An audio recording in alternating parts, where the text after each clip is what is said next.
자, 안녕하세요. 박성필입니다. 저 오늘 DS 단속 보도록 하겠습니다.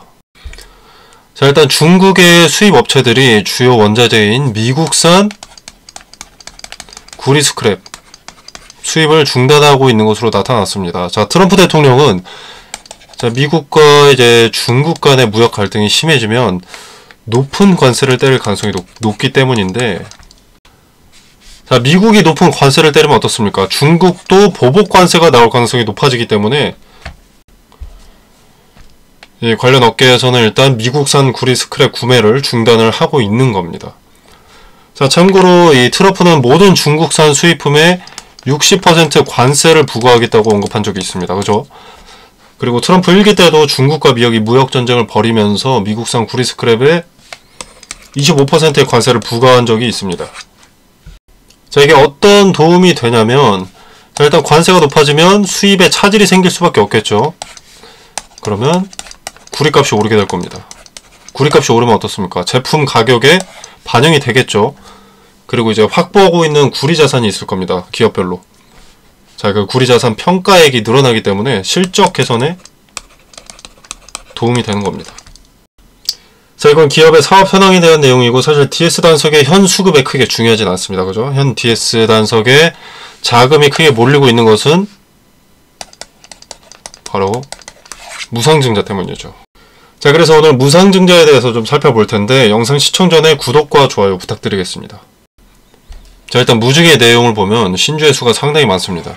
자, 현 상장 주식 수가 580만 주입니다. 자, 근데 최대 주주가 보유 지분 40%를 장악을 하고 있고요. 보유를 하고 있고요. 그리고 신주 배정 기준일은 24년 11월 26일이었습니다. 자, 11월 26일 장 마감 이후에 이제 동시호가까지 주식을 보유하고 있던 투자자들은 무상증자 대상자가 되는 거죠. 자, 그리고 이제 신주의 상장 예정일은 12월 24일 크리스마스 이브입니다.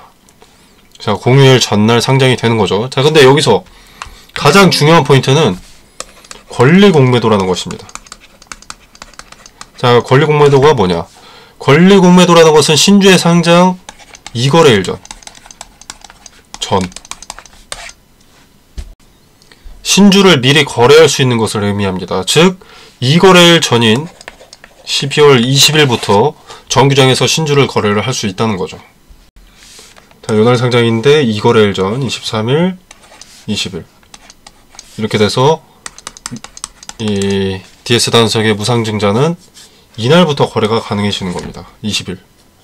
자, 24일 상장이라고 해서 24일에 보고 대응을 하려는 개인들이 많습니다. 그러나 사실상 요 20일부터 신주의 상장 리스크가 본격적으로 발생하는 것이고, 이제 여기에 대한 리스크로 그 전부터 기대감이 미리 빠지기 시작합니다.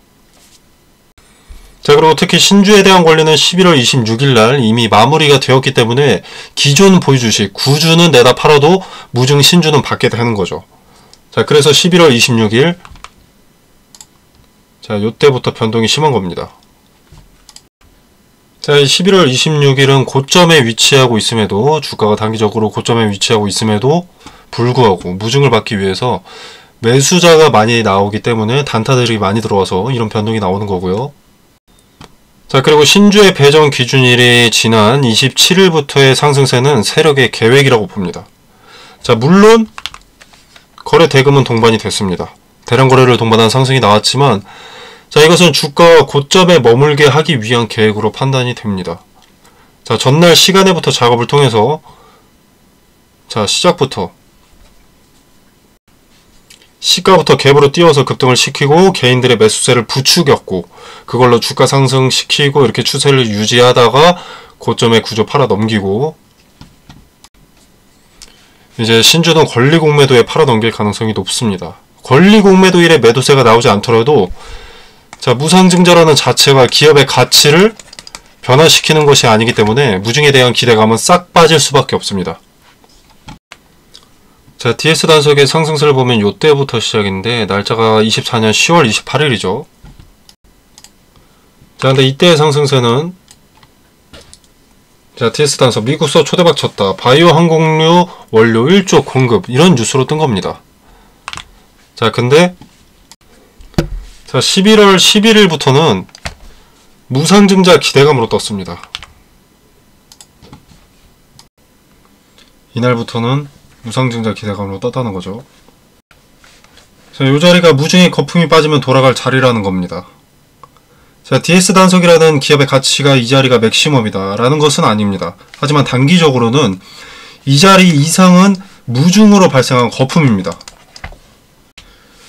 자, 상장 총 주식수가 580만 주였으나 신주가 이제 1170만 주가 발행이 됩니다.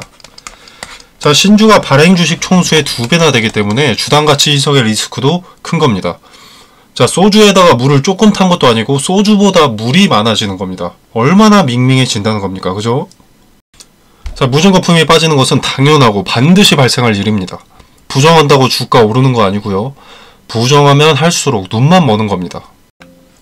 자, 정해져 있는 일정이 있는 만큼 오히려 대응하기 쉽고 미리 대처할 수 있습니다. 그리고 기대감의 맥시멈과 미니멈을 알고 있기 때문에 어디가 매수 타점이고 어디가 매도 타점인지도 꽤 윤곽이 잡혀 있습니다. 무상증자 이벤트 일정에 따라서 기대감만을 활용한다면 평가 손익을 늘릴 기회지만 무증이 기업의 가치를 올린다는 판단에 무대응으로 일관한다면 무증 소식 전보다 평가 손실이 커진다라고 말씀을 드리겠습니다. 자, 그리고 무상증자가 공시됐던 11월 11일 요날 이후로 매수하신 분들은 기대감만 이용하지 않는다면 수익을 늘릴 이벤트에 손실만 커지는 비싼 수업료를 내게 될 겁니다. 자, 무중이나 분할 등의 신주가 발행되는 이벤트는 결과가 정해져 있습니다. 여태까지의 역사라도 찾아보신다면 결과가 어땠는지 다 볼 수 있습니다. 자, 이렇게 말씀드려도 DS 단속만 예외라고 생각하시는 분들 계시다면 마음대로 근거 없이 투자하시면 되시겠고, 나는 이번 무상증자 이벤트가 거품이 껴있다는 것을 인정하고 수용할 수 있고 무상증자 일정에 따라서 어디가 단기 고점인지 어디가 저점인지 그 근거를 확인하고 싶다. 매수매도 타점이 어느 자리가 설득력이 있는지 알고 싶다. 허용된 선안에서 리스크를 최소화하면서 수익을 극대화할 수 있는 투자 전략이 알고 싶다라는 분들은 텔레그램방에서 디테일을 설명드리겠습니다. 비용 발생하는 거 전혀 없으니까 근거가 설득력이 있는지 없는지 판단해 보시길 바라겠습니다. DS 단속의 비전을 믿고 투자한다고 하더라도 무상증자로 인해 낀 거품은 빼고 가는 것이 맞습니다. 이 사실을 인지하고 수용할 줄 안다면 오히려 급등과 급락 모두가 기회가 될 수 있습니다. 일정이 정해진 이 이벤트를 꼭 이용하실 수 있기를 바라겠습니다. 자, 텔레그램 방은 영상 설명란에 보시면 여기 더보기 버튼이 있습니다. 자, 이 버튼을 누르시면 이렇게 링크를 기재를 해뒀고요. 자, 여기서 디테일을 설명드리겠습니다. 자, 이 공간 안에서 제공되는 정보 일체의 금전을 요구하지 않습니다. 여러분의 투자에 도움이 되기를 바라고요. 구독과 좋아요만 부탁드리면서 마무리하도록 하겠습니다.